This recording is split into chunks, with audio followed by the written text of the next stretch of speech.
The notion that unconscious motivations underlie all human encounters is a basic principle of psychotherapy and a cornerstone of individual treatment. In groups, too, another level of meaning exists below the surface. What is initially apparent is not necessarily what is really going on. What is seen and heard may be a symbolic way of saying something else or something more. Every comment, even if taken at face value, can have a myriad of meanings. The interpretation of what is really meant and its relation to what is said are as varied as every speaker and every listener. The failure to communicate an accurate message may lie in unconscious motivations. These motivations lead to communicating thoughts not consciously intended or to selective hearing, also the result of unconscious feelings by those addressed. In groups, communication is complicated by the many different speakers and respondents and the baggage brought by each to the group setting. The group is greater than the sum of its parts because a seemingly infinite number of interrelationships exist among the members, creating different wholes.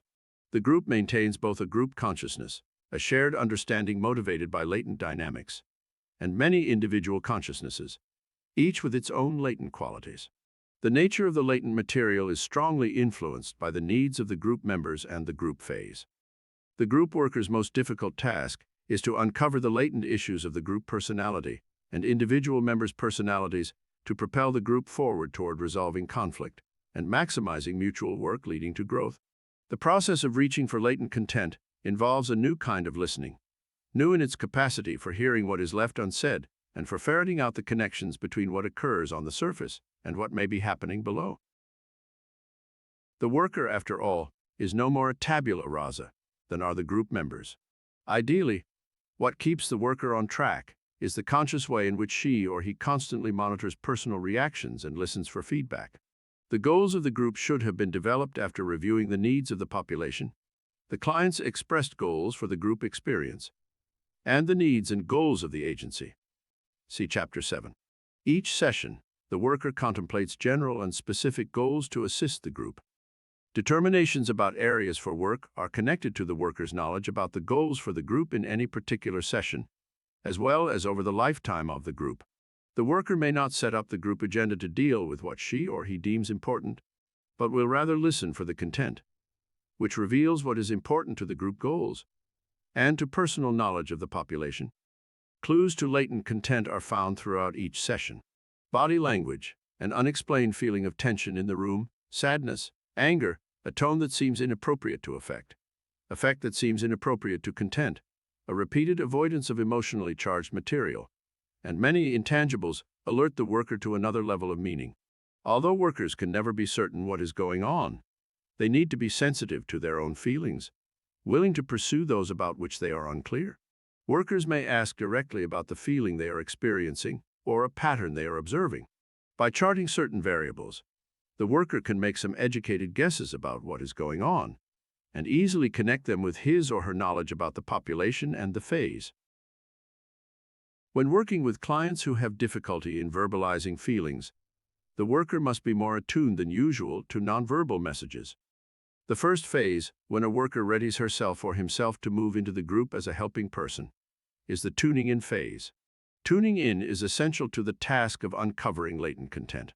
Over time, workers familiarize themselves with the characteristic behavior of clients, with the ways the group usually expresses itself and responds to stress. Sometimes the symbolic ways in which people communicate are not so hard to uncover and are plain to both group members and the worker. A useful way to identify latent content and encourage it to surface so that it does not become an obstacle to work and growth is to study important group themes that develop over time. Issues that repeat themselves in different sessions, sometimes in disguised forms, are issues that are important to the members. The skilled worker learns to be sensitive to timing, not necessarily addressing problematic material in early sessions before worker and member trust each other, but filing those issues for future consideration at a more appropriate time. A valuable tool in educating oneself to listen for latent content is the record of service. This method of process recording focuses on a particular group problem or issue over time. By writing the analysis, the worker attempts to identify skills or rubrics used in the course of the process. What stands out most dramatically is the worker's continued listening to, identifying of, and partializing of the problems and feelings that are verbally and nonverbally expressed by the members. The worker helps the members to engage around its issues, but reframes the discussion in a manner that dilutes its intensity. In a non-punitive manner, the worker accepts their form of expression and helps them to clarify some of the confusing things they are experiencing. In work with many disenfranchised populations, or in work with involuntary clients, the general issues concerning trust are exaggerated. Parenting groups conducted by agencies that are also responsible for removing neglected or abused children from families are likely to have members uneasy about self-disclosure. Sharing is simply a potential danger. The worker's openness in addressing her own feelings and reactions to the previous session, and her honest exploration of the group members' feelings, yield a real response. Concerns about confidentiality and trust finally surface and can be discussed. The potential for meaningful work exists only after the latent content is uncovered. In certain groups, reaching for latent content involves interpreting communications between members to assure that speaker and listener understand the message in the same way. In the course of work with groups, one finds numerous examples of symbolic ways to express difficult feelings. Symbolism is more likely to be present when the pain is incapacitating.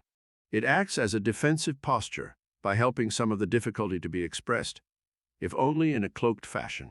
In some ways, there is a strong parallel between the symbolic expression of pain in groups and the manner in which difficult feelings are addressed in dreams. Sometimes an entire group meeting is similar to an extended metaphor in which some hard-to-talk-about subject serves as a latent theme throughout. The latent content may manifest itself repeatedly with various symbolic representations. The group worker's awareness of the theme's importance for the group allows her to recognize its reappearance and to continue to explore its meaning. Assignment. Reaction paper. Suggestions for viewers. Take notes on these questions while listening to the audio and complete the reaction paper afterwards, or use the questions as a way to approach discussion. Respond to each question below. Length and style. 2-4 pages double-spaced. Be brief and concise. Do not provide a full synopsis of the audio.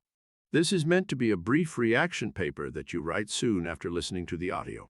I want your ideas and reactions to the questions provided to you. What to write? Respond to the following questions in your reaction paper. Motivation for migrating. 1. There is a story behind every decision to migrate. What was Abdisalam Adam's story for migrating to the United States? 2. What were Abdisalam's hopes or expectations for a new life here? 3. Why did he choose to come to Minnesota instead of somewhere else? The journey. 1. Who did he come with, and who did he leave behind? 2. Did anyone come ahead of him? 3. What was the most difficult part about leaving for Abdisalam Adam? 4. What was his journey to this new country community like for him in Minnesota? 5. What was the most difficult part of coming here for Abdisalam Adam? 6. What was it like when he first arrived? 7. What most surprised him about coming to America? 8. What did he miss most about where he came from? 9. Who was most helpful with getting Abdisalam Adam settled? 10. Migration can be hard. Where did he find strength in difficult times? 11. How do you think that the migration process has changed him? In the course of work with groups, one finds numerous examples of symbolic ways to express difficult feelings. Symbolism is more likely to be present when the pain is incapacitating. It acts as a defensive posture by helping some of the difficulty to be expressed, if only in a cloaked fashion. In some ways, there is a strong parallel between the symbolic expression of pain in groups and the manner in which difficult feelings are addressed in dreams.